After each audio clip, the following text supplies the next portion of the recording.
such an important place, and thanks for just some of you for your engagement with this book. I think I'll just kind of dive right in. Let's bow for prayer.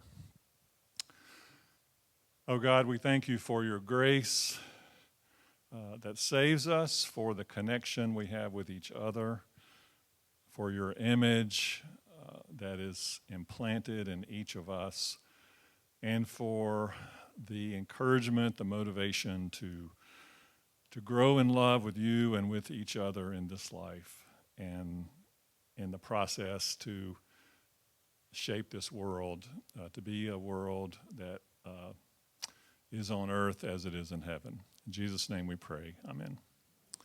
Well, it's wonderful to be here, and my wife Pam is here. Pam has a background in missions and disaster relief, and especially in Haiti. She was in the earthquake in Haiti with the missionaries who died in Haiti, United Methodist missionaries. So she has that background.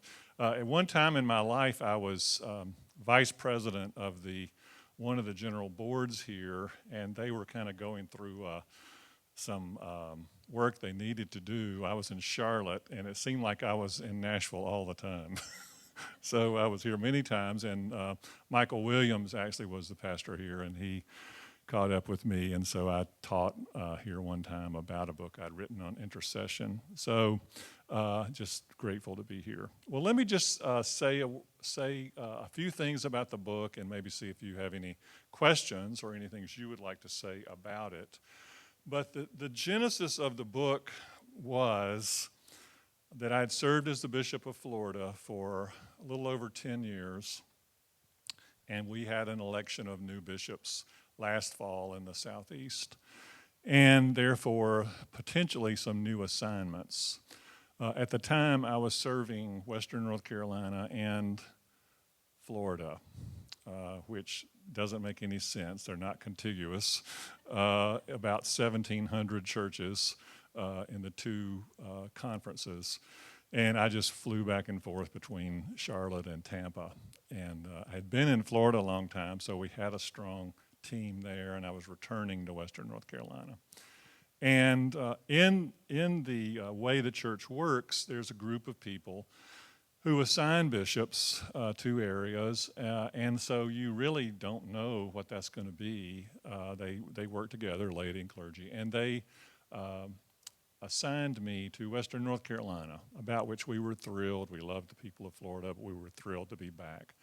So that happened in the mid-fall. It meant the very end of the year I would be leaving Florida. So typically when you leave a job, some of you have done this, you have a kind of a ritual way of departure, and that was going to happen in December in Florida. Well, Florida is a long state.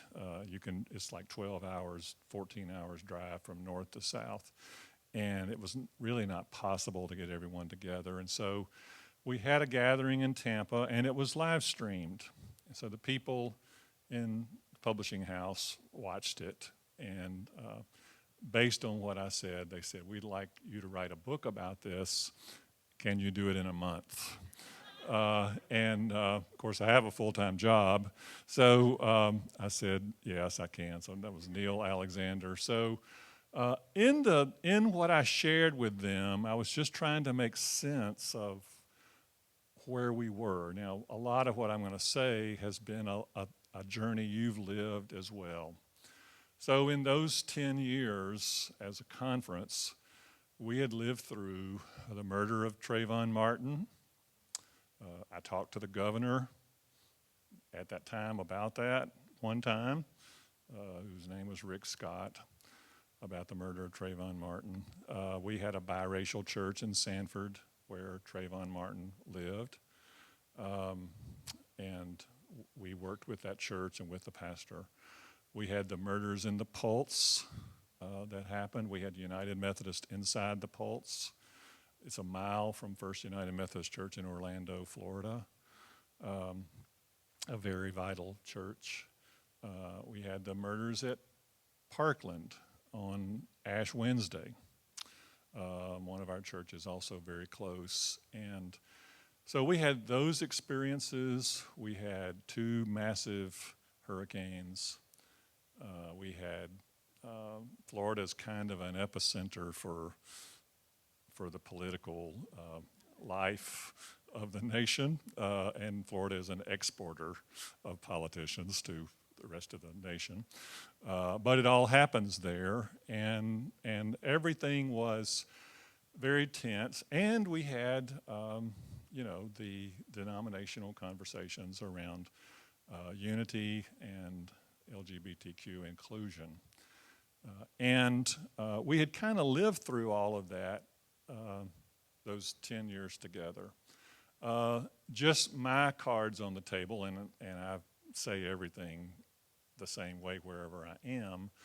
I had kind of made a journey in my own life from I was called to be passionate about the unity of our church to, in a nuanced way, saying that unity could not be at the expense of one group of persons. That could not be at the expense of, especially the LGBTQ community. And I mean, I've spoken before the Judicial Council twice about that. This is not a secret.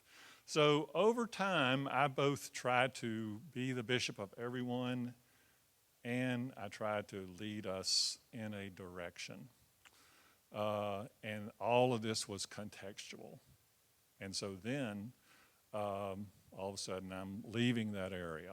I'm finishing a body of work and moving on. And so what do you say to people about that? And so I tried to talk about kind of three values that I think are important to us and what they can mean for us. And so the three values in the book, it's a very simple book. It's like less than $10. It was designed to be very, very non-threatening, not intimidating to anyone. We like finishing things we start, right? So it's a book you can finish, you can read, you can finish it. Three values are grace, connection, and holiness. And that grace, connection, and holiness are our pathways to healing. And that we are in need of healing. We are very broken, most of us, and we're in need of healing. Now, the healing part, personally related to that, is my experience 7 years ago of falling on a temporary stage in Portland, Oregon at General Conference during a break and rupturing a quad tendon. So they had to fly me back from Portland to Florida. I had to kind of learn how to walk again. Our daughter was going to get married in a few months. I wanted to dance at her wedding, walk her down the aisle. I was pretty motivated. I was a compliant patient. And so I thought a lot about healing, people who are in the healing professions. And then last summer, I was walking in a grocery store, and I just stepped in a puddle of water and hit my shoulder and broke it. And so I had another rehab for like a few weeks, and lasted a few months. So I thought a lot about this in terms of healing. And that's where the book moves toward the end. How our families can be healed, how our churches can be healed, how our communities, neighborhoods, nation, world. So that's really where, that's really what the book is about. The chapter on grace is just very basic, and that is that we are saved by grace through faith, Ephesians 2, 8, and 9, and this is the gift of God. That this is all a gift, this faith that we have. Let me test and see okay. So this is going to be good. So grace is really, for me, foundational to inclusion for the Christian church. and for people who want to be in a relationship with Jesus or God or wonder if they could. It's the question of inclusion. That is the first question anyone asks. So we have two daughters. They're in their mid-30s now. When they were looking at colleges, and Carol's are in children's school now, we'd take them to visit schools, and they were very different than the visits I took. Ours were like visiting summer camps. Theirs were like visiting, spas and things like that. But they would talk about the school. These are the athletics. These are the academics. These are the alumni networks. This is the endowment. And as I was walking with them in these schools, my mind would be at the questions of inclusion. Can my child be accepted here? Can we afford to go here? The question of inclusion. And, we can be very eloquent about the Christian faith and reflect on it at length. Many people are right there at the place of inclusion. Am I accepted in this group? And that's grace. And grace is fundamental. And I do mention there's a page in the book where I talk about how we have done staggering harm to two groups of people that our church has. I'm a part of that. I'm complicit in that. And one group are persons of color, especially African Americans. To me, it is a miracle that African Americans embrace the Christian faith based on the experience of the last several hundred years. It is truly, to me, one of the supernatural evidences of the truth of Christianity. That here's a group of people who were enslaved by Christian people. And we had great awakenings all over the world that didn't even touch on this. And most of the language of the great awakenings are the language of our hymns. And it's a miracle. And second are LGBTQ persons. And I can tell you, especially as I was doing the work of the Commission on the Way Forward, and I was a pastor for 28 years. I really come at this more as a pastor. People would call me and say, Dr. Carter, can I talk to you on my way home from work? Pastor, can I see you in the morning for breakfast? Can I come by right now? And then they would want to talk with me about someone in their family. And a main character for me became the woman who was born in this church, baptized in this church, confirmed in this church, in the youth group of this church, in the campus ministry of this church, in a Sunday school class in this church, gives money to this church, gives money to capital campaigns in this church, sings in the choir of this church. And at the end of her life, is she going to wonder, was this ever really my church? That person became a main character for me.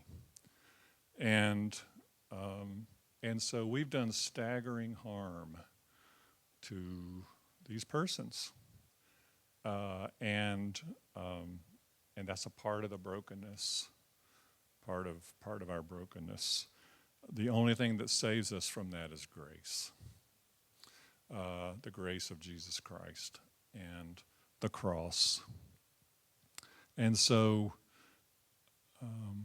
part of what that means is to know that if I'm saved, it's only through the grace of Jesus Christ. I'm a lifelong Southerner, I have to say that, right? and then second, to try to show grace to other people. It's just been a hard few years, amen? And we had people, Pam and I both had people die in our families of COVID who should still be alive. And we've not always been at our best. Other people have not always been at their best. And so how to live by grace and to accept grace and to kind of start all over. Just share an amazing experience shared with me by a clergy woman and then her sister. This woman is a judge in Atlanta, and she is a United Methodist, happens to be a United Methodist, happens to be the sister of a clergy woman. And she's hearing a case about human trafficking. And the woman on the stand is an African woman in the middle of the city of Atlanta. And she tells the story of being in a grocery store, realizing she's some distance away from the person who has held her captive, that this might be her chance to get away. And so she runs out of the grocery store, and she looks to her left, and there's a building with a cross and a flame on it. And she runs toward it, goes inside, and they call the police. Turns out she was a United Methodist from Africa. And the judge is a United Methodist. Her name is Beth Coppage. She was the ambassador for human trafficking during the Obama administration, and she and I are reading somebody's dissertation on human trafficking right now at Duke, or thesis. But that's grace. That's the cross and the flame. That's what it means that we're saved by grace.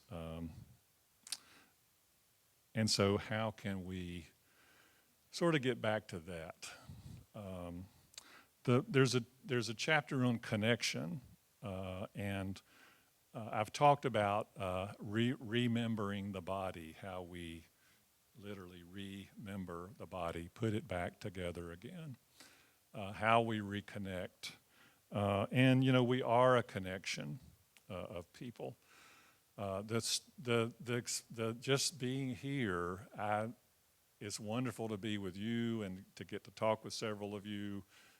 Have this morning to get to see Carol's ministry and the other clergy and the staff, and to know that this has been a very important place for people in their journeys. We have one of our largest churches, West Market Street in Greensboro, the center of the city of the church, a block from where the civil rights movement began in Greensboro.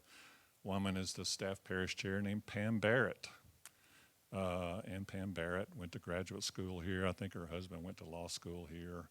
She told me that was our church. She's told me that before. And so she was the staff parish chair. They received an African-American pastor.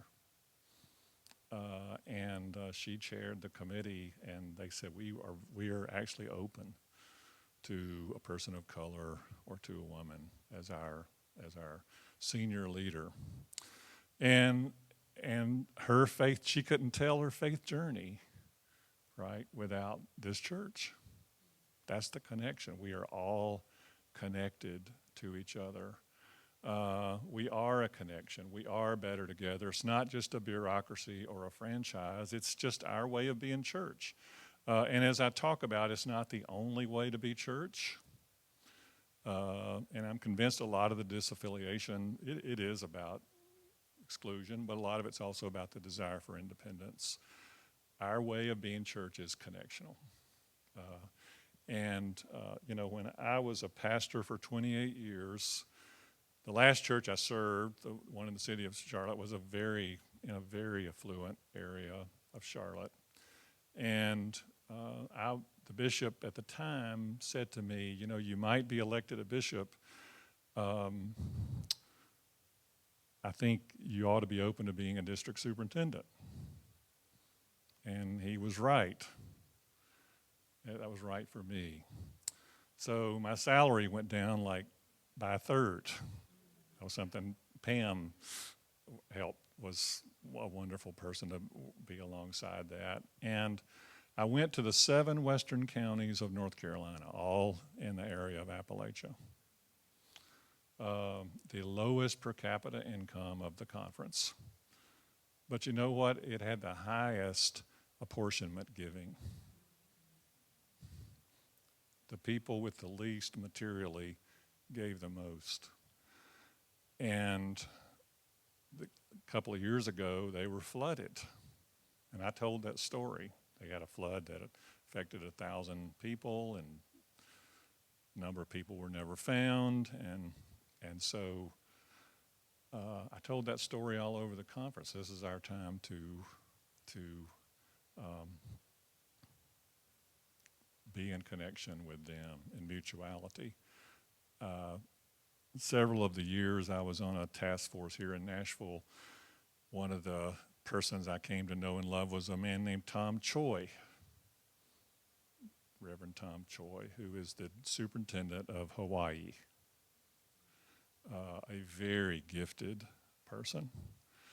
And so I wrote him and their bishop, Dottie Escovedo, and said, our conference is going to send you some money just for you to figure out how you need to use it. I'm a big fan of UMCOR, period. And, no, this is not either or, and there's some things UMCOR doesn't do, like help with things local church staffs need. For example, that's not an UMCOR thing. They're not taking up offerings, those kind of things. And so just the relationship with Tom, that's been a decades-long thing. And people have those relationships all through us. And that's the connection. And so how do we work on the connection in a time when things are frayed? And I'll just share with you an experience I had. I'm not the hero of a story. I don't know really what good it did, but it's an example of the kind of things ordinary people do. So during the pandemic, my mother passed a little bit before the pandemic.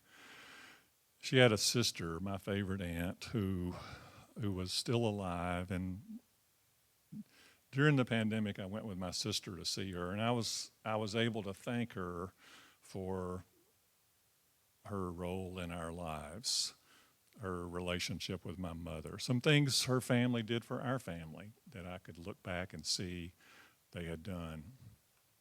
She had 4 children, my cousins, and they were always my closest cousins until 2016.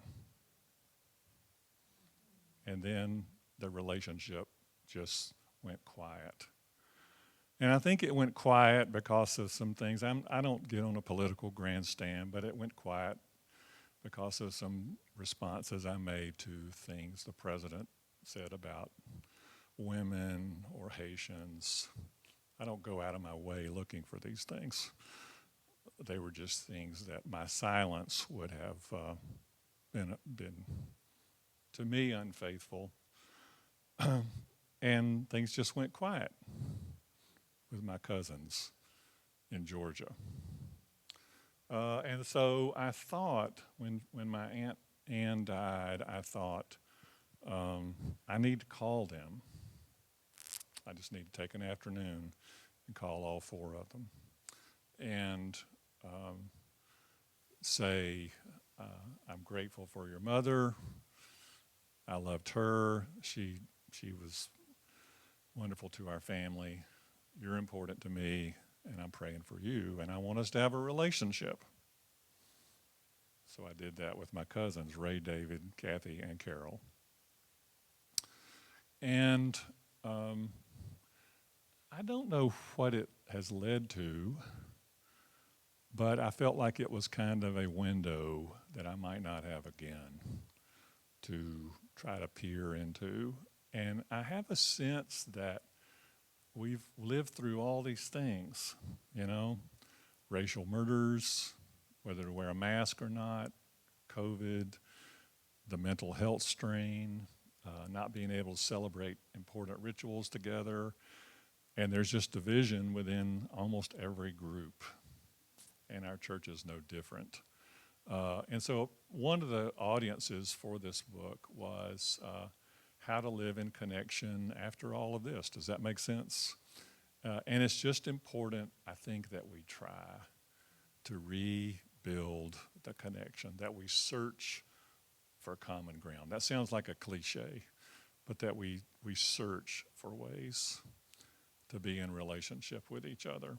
And so that's what the chapter on connection is about. And then the third chapter is on holiness, and I talk about this in the sermon. But, we are a holiness church movement, but a part of the reason for the mess we are in is a flawed teaching about holiness.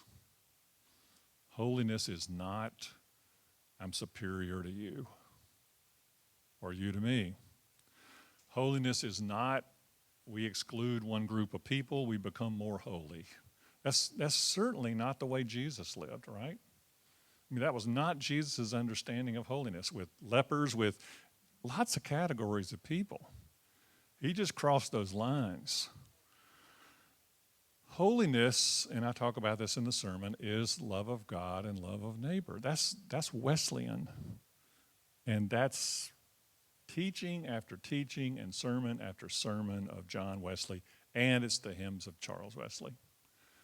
Holiness is becoming more loving people, loving God, loving our neighbor. That's how we become holy. That's to be made perfect in love in this life. It's not separation. It's not exclusion. It's love. And to spread scriptural holiness is not to create more people who want to exclude other people. That's not spreading scriptural holiness. Spreading scriptural holiness is trying to have more influence and to create more loving people. And so the point of the book is grace, connection, and holiness are our pathways to healing. And I think I'll stop here and then see if you've got a question or two. I know our time is about up. When I had the fractured humerus last summer, all of a sudden I had to see an orthopedist about that. I'm blessed to have health care. Had a lower back thing, an L4 vertebrae thing. So a physical therapist and MRI and x-rays and all that's going on. And so my prayer became, Lord, today let me meet a healing person. That was my prayer. Let me encounter a healing person. This is in the book. And that was my prayer. And I did meet healing persons. One was an MRI technician. One was an office manager. One was a physician's assistant. One was a nurse. One was a physical therapist.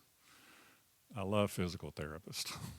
And the physical therapist, one day we'd gotten to know each other a little bit, and he said, he's just a young guy, and he said, I've been thinking about going into the ministry. And I said, look at me, you are in the ministry.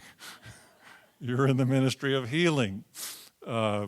You're healing people. That's what Jesus did.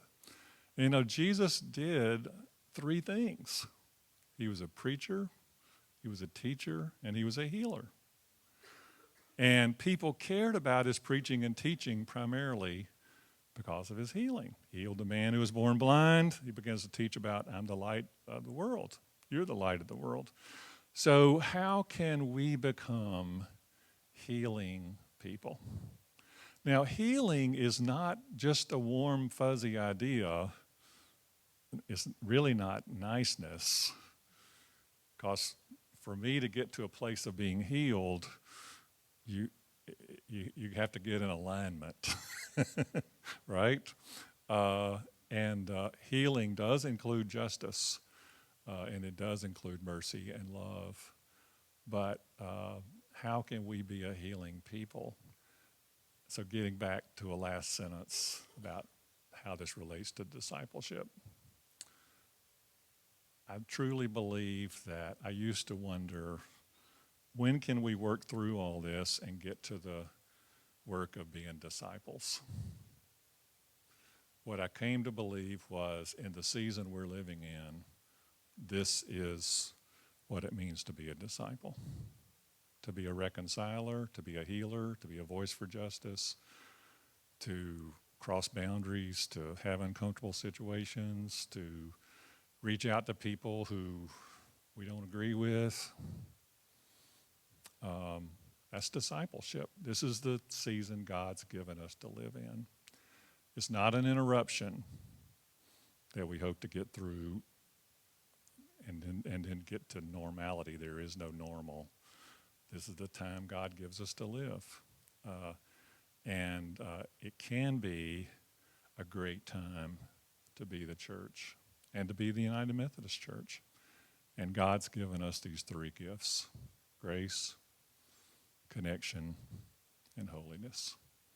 So thank you, and just thanks for who you are. And I know our time, we don't have much time, but just a question or two. Yes? A recent article indicates that much of the disaffiliation is in the South, and that white males are part of that problem or challenge, if you will, and that I wonder what your observation would be about that. And in some ways, people even link this back to still remnants of the Civil War that are still being fought, and that maybe the church has become the grounds for that fight. What is your thought about that? Tell me your name, sir. Gray? Ray. Ray. Thank you, Ray. Just a quick response. In our metrics, most of the clergy are white male. That's true. Almost no clergy women in churches that have disaffiliated. Almost no persons of color. Mostly white male. Mostly non-seminary educated, which means they're local pastors who are mostly in rural churches. Now, that doesn't mean rural churches are disappearing from the United Methodist Church. It just means of the churches that are disaffiliating, most of them are rural, and yet there's still a lot of rural churches that are still there. It's interesting, there was a court case, Union Springs versus, I forget the other party, in Alabama. It was the trust clause case.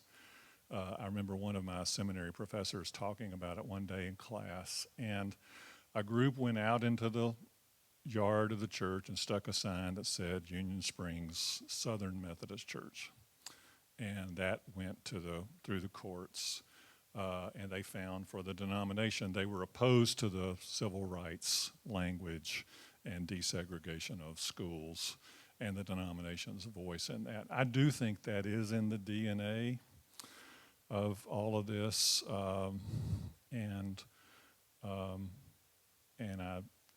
disaffiliation. There's, and again, I've, I was, as introduction, I was part of the Commission on the Way Forward. I worked on the protocol with Kenneth Feinberg. I've spent a lot of time with the leaders of the church that's departed. I don't demonize them. We just disagree about vision of the church. I think a part of it is the desire to be independent. That's a big part of it. And the part they bury is that they really have to discriminate against LGBTQ persons to be doing this. They wanna make that a lowercase thing. What we've learned in some churches, especially in Florida, was if a church was going to disaffiliate, often, I would say this about men, I'm a male, most churches I go to, most of the worshipers are women. Most meetings I have about disaffiliation, most of the people there are men. That's just a fact. And so we've had churches where the church wanted to disaffiliate and did disaffiliate, And this is a minority of our churches. It's a super majority are remaining. But then people in the church would realize, because the story was told truthfully, that it was because of their stance on homosexuality and LGBTQ, people would come to the church and say, I can't be in this church anymore. Sometimes because they'd be in Tallahassee because of my work with the university, or my work with the government, or Atlanta, my work with Delta Airlines, or just my family. Does that make sense? So all that's kind of a part of it, yes. And the book is really about, it's written for people in the style of people maybe who've lost some friends from their church, who've gone to another church, or maybe they had to leave their church building. A lot of it is kind of getting reoriented toward that.